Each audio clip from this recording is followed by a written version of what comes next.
기도하겠습니다. 거룩하신 하나님 아버지, 하나님께서 우리에게 인생의 복이 무엇인가 가르쳐 주시고 정리하여 주셨을 때 그 복된 사람이 무엇인지 알고 깨닫게 된 이상 주님의 복에 참여한 자가 되길 원하오니 주께서 가르쳐 주신 8가지 복을 가슴에 새기며 믿음의 온전함을 세워나갈 수 있도록 도와주시기를 간절히 소원합니다. 하나님이 주신 복된 삶으로서의 그 자격이 우리에게 주는 깨달음이 있다면 그 복된 자로서의 삶을 사모하게 하시고 살아갈 수 있는 힘을 우리에게 더하여 주시옵소서. 그리하여 세상의 소금이요 빛이다 라고 하셨던 주님의 말씀과 같이 영향력을 발휘하여 주님의 나라와 영광을 위해 쓰임받는 자들 되도록 주님 붙들어 주시옵소서.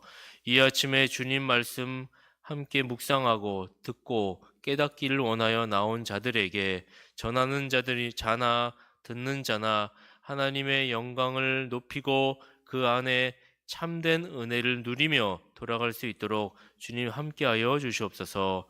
예수님의 이름으로 기도합니다. 아멘. 사람들은 복을 받고 싶어 합니다. 그래서 오래 전부터 사람들은 복을 받기를 원하여 지혜자들을 찾곤 하였습니다. 그러나 참 지혜이신 진리이신 주님께서는 복을 어떻게 받느냐라고 가르쳐 주시지 않으시고 복을 누가 받느냐라고 우리에게 가르쳐 주고 계십니다.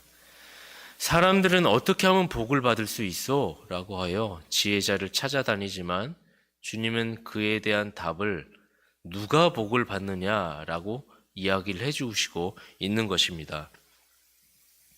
우리는 팔복을 오늘 이제 마지막 8번째 복을 보면서 누가 복을 받느냐라는 질문 앞에 답을 최종적인 결론을 얻게 됩니다.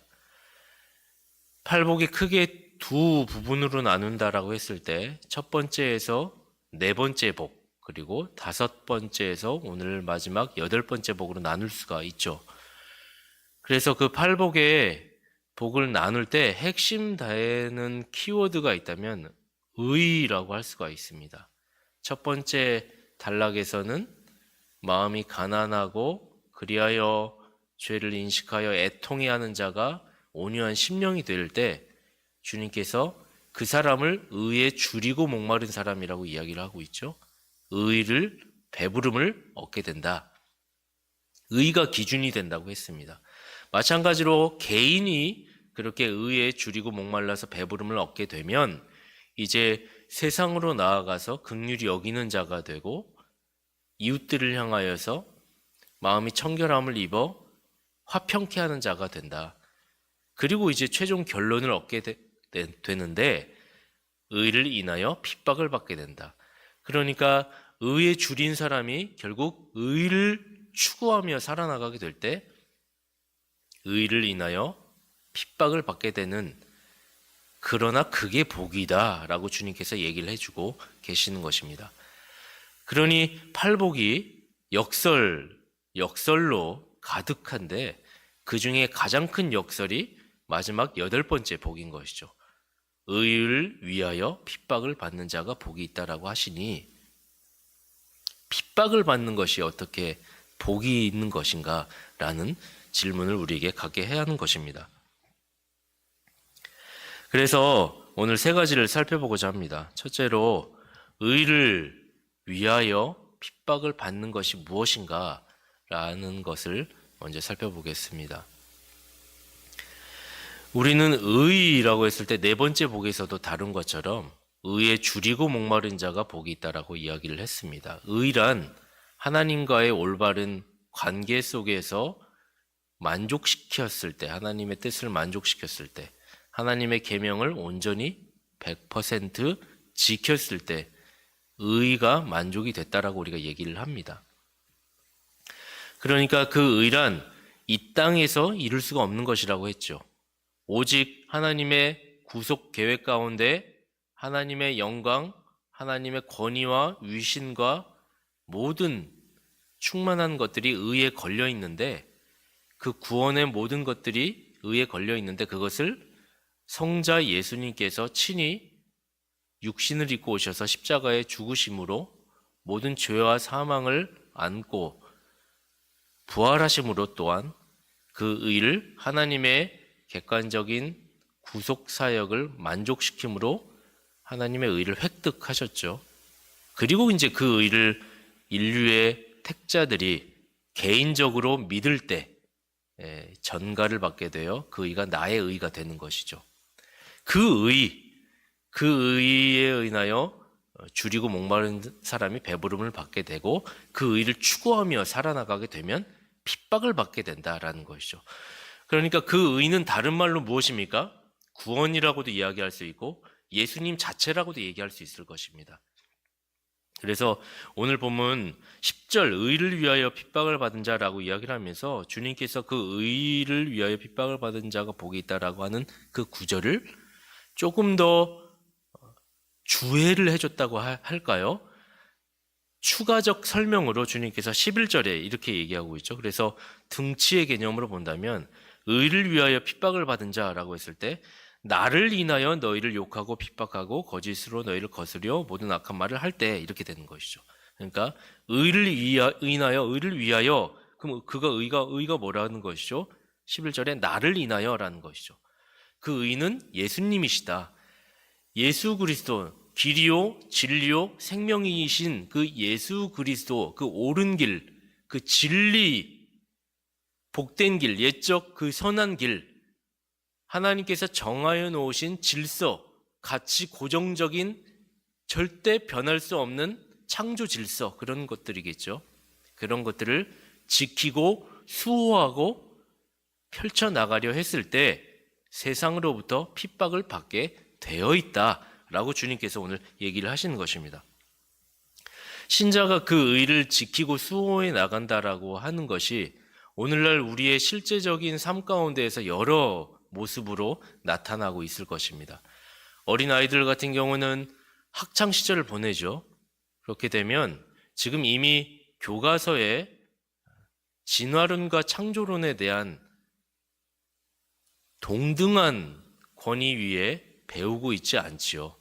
진화론에 치중되어져 있는 학계가 그렇게 되어 있기 때문에 그곳에서 이미 지구의 역사가 수억 년 전에 되었다고 하니 거기서부터 기독교 신자로서 아이들이 신앙을 가지고 자라온 아이들이라면 학교에서 착각을 하게 되고 갭을 느끼게 될 수밖에 없는, 그리고 자신이 배운 창조론에 입각하여 소리를 내게 될 때 무언가 이상한 사람 취급을 받게 되는, 청소년 시절을 넘어 대학을 가게 되고 모든 과학에 관련된 분야에서는 진화론이 과학이니까 창조론을 이야기했을 때 이것이 참 비주류가 될 수밖에 없는 것이죠. 그러니 세계관 전쟁에서 창조론을 주장하는 사람은 그것을 통하여서 손가락질을 당할 수 있고 의를 인하여 심지어 핍박을 받을 수 있는 것은 이상한 일이 아닙니다. 우리 사회에서 창조론이요 진화론뿐만 아니라 여러 가지 일이 있을 것입니다. 세상적인 원리와 성경이 우리에게 가르쳐 주시는 원리들이 있을 것입니다. 노동관을 볼 때에도 그렇죠.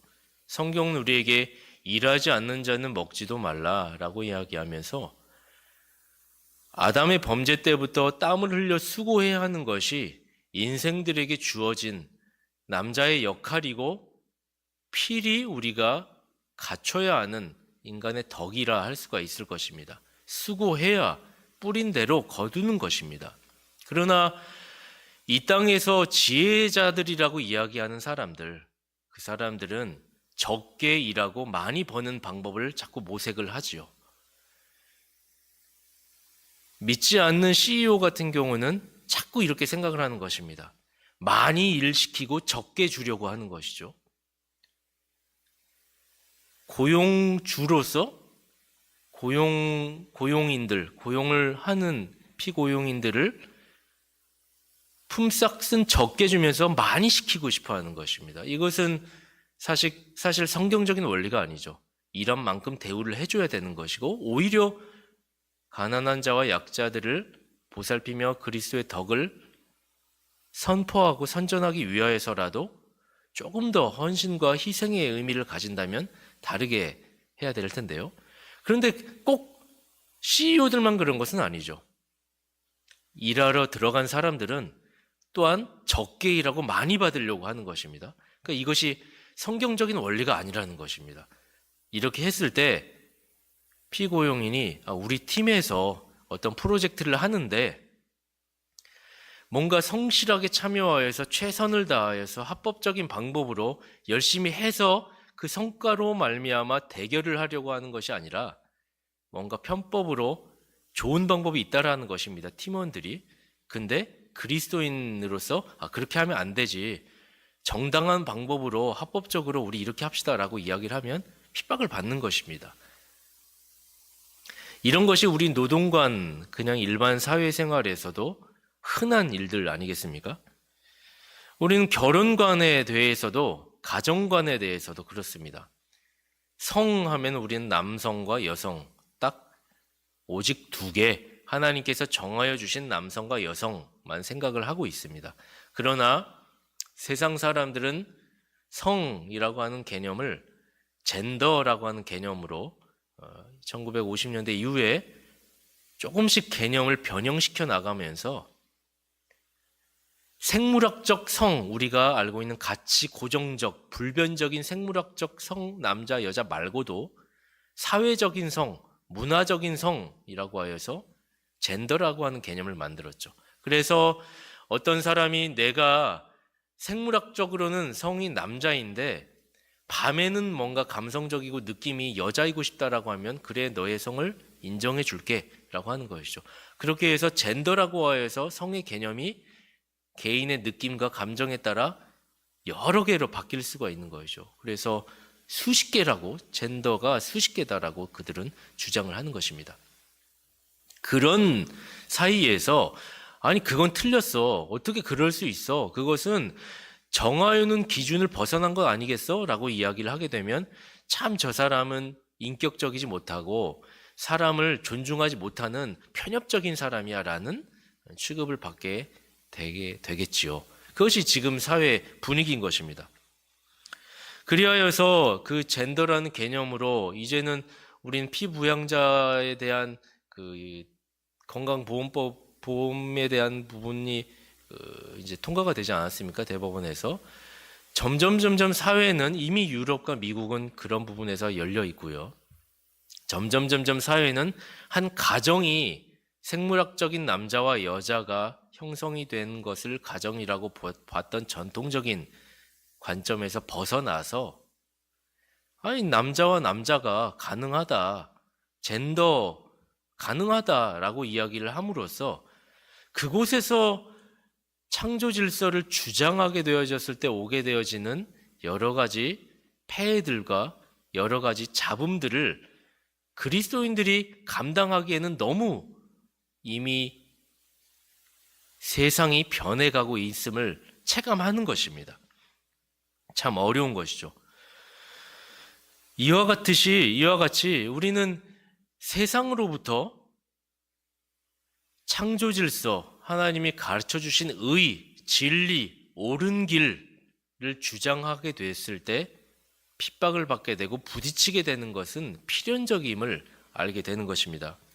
그리고 또 핍박을 받는다라고 하는 것의 의미는 또 하나 있다면 교회의 구성원들로부터 핍박을 받기도 합니다.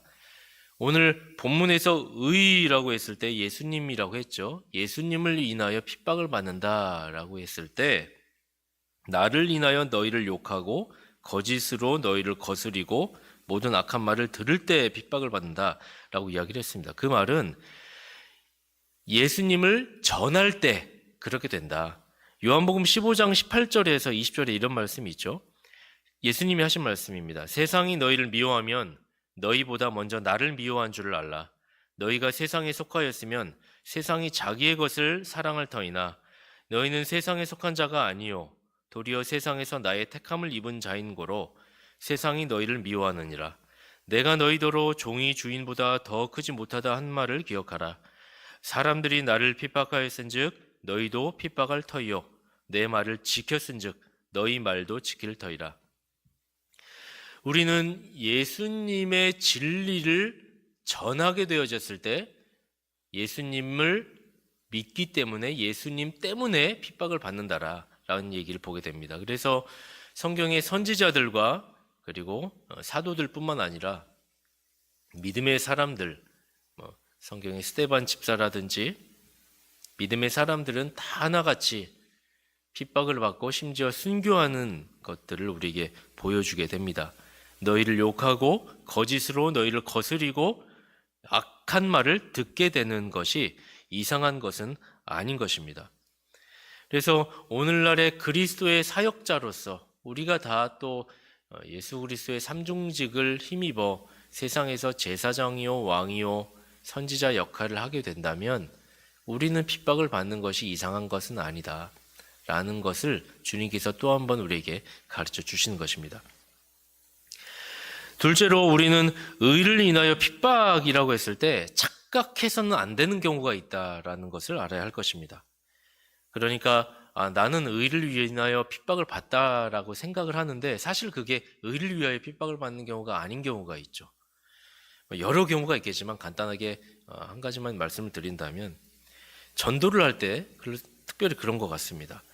부부가 있을 때 한 배우자가 이제 본인이 배우자가 이제 믿지 않는 배우자가 있는 것입니다. 이제 보통 여성분들이 교회를 많이 다니시고 남성분들이 남편이 이제 이 교회를 안 다니는 경우가 많으니까 그렇게 비유를 해보자면 교회를 다니는 여성 이제 성도님이 예배도 잘 참석하고 헌금도 잘 하시고 하는 것이죠. 근데 이제 믿지 않는 남편이 보기에는 참 그것이 보기가 못마땅하겠죠. 그런데 이 여 집사님이 교회 예배에 참석하고 모든 집회에 다 참석하고 시간과 모든 공을 들여 교회에 관련된 일들을 하지만 정작 집안은 돌보지 않는 것이죠. 설거지도 매번 산더미처럼 쌓여 있고 남편과 자식들 뒷바라지 밥 챙겨주고 하는 부분들까지 청소 뭐 이런 기본적으로 해야 할 역할들까지 내버려 두고 하게 된다면 믿지 않는 남편은 그것을 보았을 때 당신 교회 가지 말라고 이렇게 할 거면은 당신 뭐 다 이렇게 제재를 가할 것입니다. 그렇게 됐을 때 이 여성 집사님은 자신이 의를 인하여 핍박을 받는다라고 느끼게 되겠죠. 근데 그것은 의를 위하여 핍박을 받는 게 아니죠. 본인의 불성실과 게으름 때문에 오실 것입니다. 우리가 의를 위하여 핍박을 받는다라고 했을 때 그 의는 오직 진리를 수호하고 지키려 했을 때 오게 되는 핍박이다라는 사실을 우리는 잊어서는 안 될 것입니다. 그리고 셋째로 의로 인하여 핍박을 받을 때 기뻐하고 즐거워할 수 있는 근거는 무엇인가? 라고 했을 때 12절에 보면 기뻐하고 즐거워하라. 하늘에서 너희의 상이 큼이라. 전에 있던 선지자들을 이같이 핍박하였느니라 라고 이야기를 했습니다. 두 가지 생각해 볼 수가 있을 것입니다. 의를 인하여 핍박을 받을 때 기뻐할 수 있는 근거는 하늘의 상이 크기 때문이다 라는 것입니다. 성경이 하늘의 상이 구체적으로 무엇인지는 우리에게 가르쳐 주지는 않는 것 같습니다. 하지만 분명한 것은 이 보이지 않는 이 약속이 실제 할 것이라는 것입니다.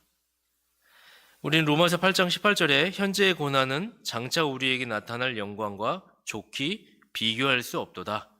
현재 우리가 당하는 이 고난, 그리스도로 인하여서 핍박을 받는 이 고난은 장차 우리에게 나타날 영광과 비교할 수 없다. 장차 그 영광이 얼마나 크기에 고린도후서 4장 17절에는 우리의 잠시 받는 환난에 경한 것이 지극히 크고 영원한 영광에 중한 것을 우리에게 이루게 하매니 우리의 돌아보는 것은 보이는 것이 아니요 보이는 것은 잠깐이요 보이지 않는 것은 영원함이니라. 보이지 않는 하나님 나라의 그 영광은 중한 것이라는 것이죠. 그래서 잠시 받는 이 환난은 이 중한 하나님의 영광을 이루게 하기 위한 잠깐의 그 경한 것이다 라고 우리에게 가르쳐주고 있는 것입니다. 그리고 보이지 않는 것은 보이는 것과 확연히, 그렇죠? 보이는 것은 잠깐이요, 보이지 않는 것은 영원한 것이다 라고 이야기를 함으로써 오늘을 사는 신자에게 소망을 붙들고 나가야 하는 근거를 제시해 주는 것입니다. 분명하구나. 우리가 볼 수는 없지만, 보이지 않는 영역이지만 그것은 실제하는 것이고, 그 보이지 않는 것이 신자에게는 보이는 것처럼 마치 느껴짐으로써, 닿는 것처럼 느껴짐으로써 현재 오늘을 살아나갈 때 확신 가운데 최선을 다하여 살아나갈 수 있는 힘을 제공해 주는 것이구나. 그리하여 우리가 기뻐할 수 있는 근거가 여기 있구나. 하늘의 상이 크구나 라고 우리는 느끼게 되는 것입니다. 그러니까 하늘의 상이 크다라고 하는 것을 실제적으로 신자는 느끼게 된다. 보이지 않는 나라에 대한 영원성이 실제적으로 우리가 느끼게 됨으로써 현재의 삶이 피상적이지 않고 실제적인 삶으로서 기쁨으로 살아나갈 수가 있게 된다라고 주님께서 가르쳐주고 계시는 것이죠. 그리고 또 하나는 12절 하반절에 보면 이런 구절이 있어요. 먼저 12절 전체를 읽어보면 기뻐하고 즐거워하라 하늘에서 너희의 상이 큼이라 라고 이야기하면서 전에 있던 선지자들을 이같이 핍박하였느니라 라고 이야기를 하고 있습니다. 무슨 얘기일까요? 전에 있던 선지자들을 이같이 핍박하였느니라. 선지자들이 어땠다는 것이죠? 핍박을 받은 것이 사실이죠. 그런데 그 선지자들이 상을 받았다는 것입니다. 그 선지자들이 핍박받은 그것이 하늘의 상급을 받은 자들로서의 우리에게 본이었다. 그러므로 오늘을 사는 신자들에게 그것은 앞선 길이었고 제시해주는 우리에게 모본이다. 내가 하나님의 백성임을 선지자들 통하여서 알게 되는 것이죠. 나도 선지자들과 같이 오늘 의를 인하여 핍박을 받게 되는 이것이 결코 헛된 것이 아니라 하늘의 상급을 받을 수 있는 근거가 되는 거구나 라는 사실을 얘기하는 것입니다. 갈라디아서 6장 17절에 바울 사도는 이후로는 누구든지 나를 괴롭게 말라 내가 내 몸에 예수의 흔적을 가졌노라 라고 이야기를 하고 있습니다. 흔적, 스티그마, 예수의 흔적이 그리스도인의 삶 가운데 나타나게 되어졌을 때 이것이 내가 하나님의 사람이라고 하는 사실에 대한 구체적인 증거이고 하나님께서 나를 상을 주실 것에 대한 확신으로 우리에게 다가올 것입니다. 그것이 주님의 자녀임을 증거하는 보증이 될 것이다 라는 것이죠. 결론을 맺겠습니다. 첫째로 의를 인하여 핍박을 받는 것은 무엇인가 라고 했을 때 그것은 진리 대신 예수 그리스도로 인하여 핍박을 받는 것인데 세상으로부터 핍박을 받을 수 있다. 의를 위해 핍박받는 것은 그리고 교회 구성원으로부터 핍박을 받을 수 있다. 의를 전하였을 때 핍박을 받을 수 있다라는 것. 그리고 둘째로 의를 인해 핍박받는 것이라고 착각해서는 안 되는 경우가 무엇인가? 예수님으로 인한 의가 아니라 자기 의를 드러내면서 받는 핍박은 의가 아니다. 의를 인한 핍박이 아니다라는 것이죠. 오직 예수 그리스도 진리를 수호하고 지켜나갔을 때 오는 핍박을 말하는 것이 의를 인한 핍박이다. 셋째로 의로 인해 핍박받을 때 기뻐할 수 있는 근거는 하늘의 상이 크기 때문이고 그 핍박으로 인해 내가 하나님의 백성임을 알게 되기 때문이다 라는 사실입니다. 이 사실로 우리가 팔복을 통하여서 누가 팔복의 사람인가 라는 사실을 보며 우리 자신을 점검하며 주님의 나라에 부합한 백성이 되어 가게 되기를 소망하는 저와 여러분이 되기를 바라겠습니다. 기도하겠습니다. 하나님 아버지, 우리에게 팔복의 사람이 누구인지 가르쳐 주시니 감사합니다. 하나님께서 우리에게 가르쳐 주시고 제시해 주신 그 팔복의 사람은 다른 누군가가 아니라 하나님을 간절히 사랑하고 소망하며 그리하여 그렇게 살기를 원하며 그리고 실천적으로 그렇게 살아내는 사람인 줄로 압니다. 우리에게 첫 번째 복부터 마지막 복까지 주어지는 그 모든 주님의 가르쳐 주신 진리가 헛된 것이 되지 않고 그와 같은 삶을 살아갈 수 있는 자들이 되게 하셔서 소금과 빛으로 세상에 영향력을 발휘하는 한 명 한 명의 사람으로 우리를 사용하여 주시기를 간절히 원합니다.